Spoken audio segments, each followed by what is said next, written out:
like you did dope, and for some of us, that's really, really hard. You know what I mean? Thank you, brother. We love you. Yeah. Sparkle, where are you? Let's hear your wonderful recovery story. Yeah. Sparkle Lindsay, everybody.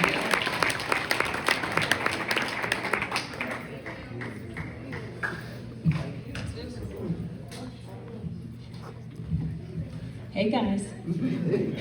How y'all doing? Love the music, it was great. Well, my name is Sparkle Lindsay. I'm a motivational keynote speaker and author. I'm a nationally certified recovery coach facilitator. Train coaches to be great coaches across the nation. Let's go, coaches. All right, that's the truth. But you know, my story wasn't always really like this.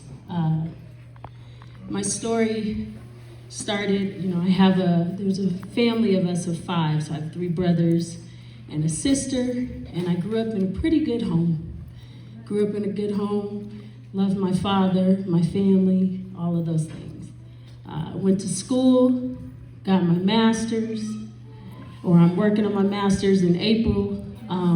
So for me, I went from a huge time in my life to being willing to let all of it go to start all over again.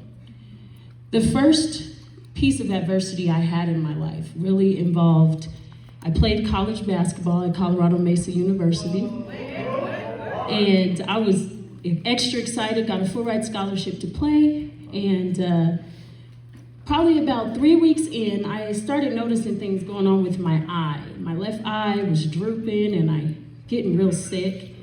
And we were right in the middle of practice, and I was like, God, I'm just not feeling too good, So I went home that night, and at this point, you guys, I didn't drink, okay? I was not a drinker, nothing like that, all right? I played sports, got 4.2 GPA, I did all of that. But I woke up one morning, and I could not walk, right in the middle of my college career. And at that point, I really didn't know how scared I really was, especially when the doctor said, unfortunately, you'll never walk again. No. So when I get, heck yeah, that's wrong. So you see my face, I was like, yeah, okay, I'm gonna walk again. You're gonna tell me I'm not gonna walk again, right? But the resilience that I had, reteaching myself to walk. I did. I retaught myself to walk. I played 2 years of college basketball, tried out for the WNBA, and I turned it down. And as you can see, the gentleman over here, he talked about autoimmune conditions. They did diagnose me with myasthenia gravis at the time, and they didn't know what it was, so they thought I was going to be in a wheelchair for the rest of my life. I stayed in a wheelchair for about 8 months, retaught myself to walk, and with that will, I knew it was possible, but I didn't know what I had ahead of me. Did not know the journey ahead of me. And that journey ahead of me was, I jumped right from saying no to the WNBA to getting my bachelor's degree, jumping right into corporate America. I did corporate for 14 years. My drugs of choice were alcohol, Molly, and cocaine. I used those every day. I worked every chance I got. High accolades at work. Nobody ever knew that I had an issue. They just knew I was Sparkle, I got shit done, and we win, right? But the big piece is that I never cried from not walking. I never cried from all the hardships that happened to me when I was younger. I had never cried, I had never done any of those things. The only thing I knew is we win. And resilience almost killed me. And when I say resilience almost kills you, it's to the point where you think that you have to overcome everything, that you don't take the time to stop, take a pause, and actually realize, I need some help. Come on. So here I am, I'm sitting here and I'm talking to one of my friends, and she's talking about how, I love what you're doing and your job's going great, and I'm still drinking and I'm still doing all of these things and just enjoying my life, okay? I was making $95,000 a year, okay? And at that point, I started noticing that at work, they were calling me the fixer, right? And I'm like, thinking that every time I walked in there, I have to be the fixer. I'm gonna fix it. I'm gonna do it. I'll take care of it. Call Sparkle, she'll take care of it. Call Sparkle, she'll do this, right? And immediately, I started realizing as I was coming more into work, drinking, off the clock, on the clock, wherever I could, right? Started realizing that I was fixing everybody else but myself. And a big portion of fixing everybody else but ourselves goes deep. Because we have the audacity to be mad at everybody. Because we allowed them to tell us that it's okay, we fix them. But all along, we're walking around and don't know who we are. And there was a point in my life where I did not know who I was. I had millions of accolades. I had all these things going on, but I had no clue who Sparkle was. And no one cared that I didn't know who Sparkle was, as long as I was making it work for them. So for all the women that are out here, you know, we got that strong woman syndrome, where we fix it, we're mad because we did this and we did that. Well, you're doing it to yourself, right? We're allowing ourselves to do work for others and then we're mad. And then we walk around with scowls on our face. Let's stop that. The difference is learning to fix ourselves first, right? And impacting those from the inside out. And so for me, it started really hitting me. So I get to work, and this is where it was my tipping point, pretty big one. And I get to work and I'm hungover. I don't have any alcohol in my car. I'm running late, trying to get to work. And I get to the office, and one of the employees who was working for me, he was looking for a place to live. And so, helping hands, they found a place for him. He showed up that day. That day, promise you guys, I had nothing on me that day. I hadn't used anything that day. I was hungover as could be. So when I walked up to him to talk to him, he kind of shrugged my shoulder off and he went to the bathroom. And I said, well, maybe I can make his day. So I ran to go grab the paper. And then as I started walking closer to the bathroom, got this feeling in the pit of my stomach. You guys know that feeling. It feels like I don't know about this one. Walk closer to the bathroom and I'm getting there and I stand there for about 2 minutes. I said, I think I better go in. Open the door and he shot himself. And I fainted. And when I came to, the only thing I could remember or think about was, when am I going to get my next hit? This is too much, you know, and I would say there is where, for me, things changed. Things changed tremendously because then, you know, there's this saying here, and it's true. A lot of black women, okay, we have never had the opportunity or thought of the opportunity to get therapy. So all of the therapy that I should have gotten, I never had. So when this person killed himself in front of me, I didn't go get therapy. I just tried to have resilience and walk through it. But slowly but surely, I was having nightmares and it was taking me under. And I didn't know how to ask for help. And I'm calling people, and I felt like I was in a room full of people just like this, screaming as loud as I could, and nobody was fucking listening. Nobody. But God was. And at that point in my life, I knew my higher power, He was there. There was a piece there where I knew I had to change, but I didn't know how I was going to change, and I didn't know what I was going to do. You know, and me being the oldest of 5, and I have brothers and sisters, they're looking up to me and they thinking I'm the greatest, and I'm thinking in my head, how am I going to do this? I can't tell them that I'm struggling. I can't tell them I'm failing. I'm Sparkle. I'm the fixer. I'm the one that does all of this. This is where my mind was going. And then about 2 weeks later, after all of this, I was diagnosed with lupus. So for me, there was a lot of different things that spiraled for me. I started drinking a lot more, just staying up so I wouldn't have these dreams, these nightmares, all right? And I got a call to come into the office. And you guys know I was like, they're gonna fire me. I've been drinking, they're gonna fire me. You know, I was thinking that. So I walk into the headquarters, and there's a table, right, sitting there. And there's a white piece of paper right on the top. And when I walk in, I'm like, dang, these people's faces don't look like they want to fire me. So I'm not quite sure what's about to happen. So I sit down next to the table, and my district manager says, turn the paper over. And I said, okay. I turn over the paper. It says 125K. We want to promote you. And I'm sitting there and I'm looking at the paper and I'm looking at him and I'm looking at the paper and I'm looking at her and I'm thinking in my head, you know what? I can't take this. And he looked at me again. He said, do you see what we're giving you? You're doing so wonderful. I said, I'm dying inside. I said, I'm worth far more than any 125K. I said, so today, this is my exit interview. I'm leaving, and I'm not coming back.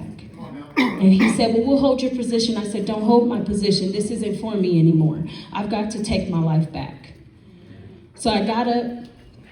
I was a little intoxicated in that meeting, okay, for the record. And I get close to the doors. I'm like, which door did I come through? Because I don't know how to get out of here. And I walk down, I get to the car, and I'm like, are we sure we want to do this? And I said, I got to do it. So I got home to my ex-fiance, and I told him I wanted to get help. And he said, if you go get help, you can never come back here. Oh my God. He said, we're supposed to be in this together. And if you go do that, then you're leaving me. And that's not what we discussed. So it's 3 o'clock in the morning. I'm sitting there. Now I'm drinking even more. 3 o'clock in the morning. And I said, forget it. I got to go. Took stuff all out my car. I don't even know why. I just threw stuff out the car onto the grass. I don't know why. I still don't know why to this day, okay? Get in the car and I'm driving and I'm thinking in my head, I shouldn't be driving. I know I shouldn't, but I gotta get where I gotta go. I gotta go get some help. I get to my grandparents' house. I knock on the door and I said, Grandma, I'm ready. She said, you ready? I said, I'm ready. They said, well, then let's go. We got in the car. They put the child lock on. They didn't think I seen that, but I was like, why would they think? And then I started thinking like, well, I could jump out of this thing, but you know. So we get going, we're going, I'm getting to treatment. And there's all these thoughts going through my mind, like, am I really ready for all of this? I haven't even had a chance to go do a Napa Valley tour yet. I was thinking all these things, and I was like, now I see why they put the child lock on, because I'm kind of ready to jump out. And I got there, though. Got to treatment. Blew a .42. And I showed my grandparents how to take the child lock off, by the way, because they didn't know how to take it off. Got out, and I got to treatment. As I got to treatment, I was there for 30 days, and I thought I was well. Okay, I want you guys to hear this. I felt well. I felt better. So I said, okay, I think I'm better now. I think these people are they're just thinking I'm sick, but I got to get back out there. I got to get a job. I got to do this. I started going into corporate world. I started going into people mode, right? Where we start to think, I got to make money. I got to do this. I got to do that. And at the end, we were supposed to give a speech that said we could hang our cups. Okay, so I went to Parker Valley Hope at the time. And I'm giving this speech, and I know that I'm not ready. Okay? If all of you guys are sitting out there and you have that feeling like I'm sober, but I still feel like I want to use, that means, no, we're not ready yet. But in our heads, we want to rush it. Right? But I knew I wasn't ready because the conversation I had with my ex at the time was, are we going camping when I leave? Did you put the alcohol in the back? I already had plans for it. So of course, you guys know I get up on stage and I'm milking this speech. I will cherish this moment forever. And they're like, she's gonna go out there. She's gonna do great things. So I'm walking out, right? And I have all my bags and I'm about to leave and I'm like, it's almost time. I'm about to be drinking. I'm excited. And I walk out and there's this girl and she goes, is your name Sparkle? And I was like, yeah. She said, well, your aunt set you up another place to go to for treatment. This big black van for me to come out here to the Springs. So I look at my ex and I look at the van and I look at my ex, I look at the van and I go, I'm coming. So I jump in. I'm on her treatment for another 3 months, okay? And at that point, I hadn't cried in 13 years. So jumped in, got into treatment. I ended up at Serenity Peaks Recovery with Chris Burns and those people, which were wonderful, wonderful people. And I ended up really getting to know myself from the inside out. The work that had to be done was the shadow work. It was the work from within. It was the stuff that we're afraid to talk about. The things we think that we're not good enough, or the things, those root addictions, not the addiction, not the symptom, but the root. And for me, I had to know that that root for me was OCD. It was perfectionism. It was codependency. It was depression. It was my autoimmunes. All of those things that I could sit behind and make a reason not to get better. And so understanding that and getting underneath that is what makes us a force to be reckoned with. But we have to have the audacity to do it for ourselves. And so that was where it went. From then on, I remembered no matter what, self-reflection is the best reflection we can ever have. Knowing what we're doing, what we stand for, and what we deserve to be is extremely important. If you don't know what you deserve, you better go ask somebody. Because the difference is nobody's going to tell you what you can deserve better than you. And as soon as you do it and you step into your power and allow it, great things happen. So fast forward, 3 years, I have a business, Sparkle LLC, the light at the end of the tunnel. Like I said before, I'm a motivational speaker and an author and a nationally certified recovery coach facilitator that helps coaches become great coaches and help people figure out where they fit in their puzzle every day.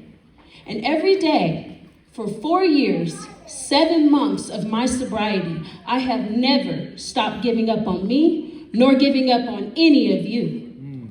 Because it takes a village. And coming to speak and talk about things like this and be able to be open and honest and raw and uncut is what we have to do to grow. It's what we have to do to move forward. It's the things we have to look at from within that tell us where we need to go. So looking into our future, looking into our souls, be in the moment, be in your present moment. We were not promised today. We don't even know if tomorrow's gonna be here. The past, y'all, is gone. So any prepare that you need is right here, right now, in real time. And I can say that from the bottom of my heart, knowing that there was a place there where I didn't think I was going to get back. There was a place there where I had many people trying to suck me back in. There was a place there where I had to ask myself, do I want to give as much energy as I can as a coach? There's places where we have to stop ourselves, pause in the moment and ask ourselves, how does this affect me? Where am I going? What am I doing? How can I grow? And how can I allow others to grow too? The layers of compassion and the layers of understanding and the layers of kindness go so deep. And I challenge each and every one of you guys to be curious about who you are every day and promise me that you will fall in love with yourselves more and more every day. Because once it starts with you, it impacts everybody because you are that light. Thank you guys so much for hearing my story. Appreciate it.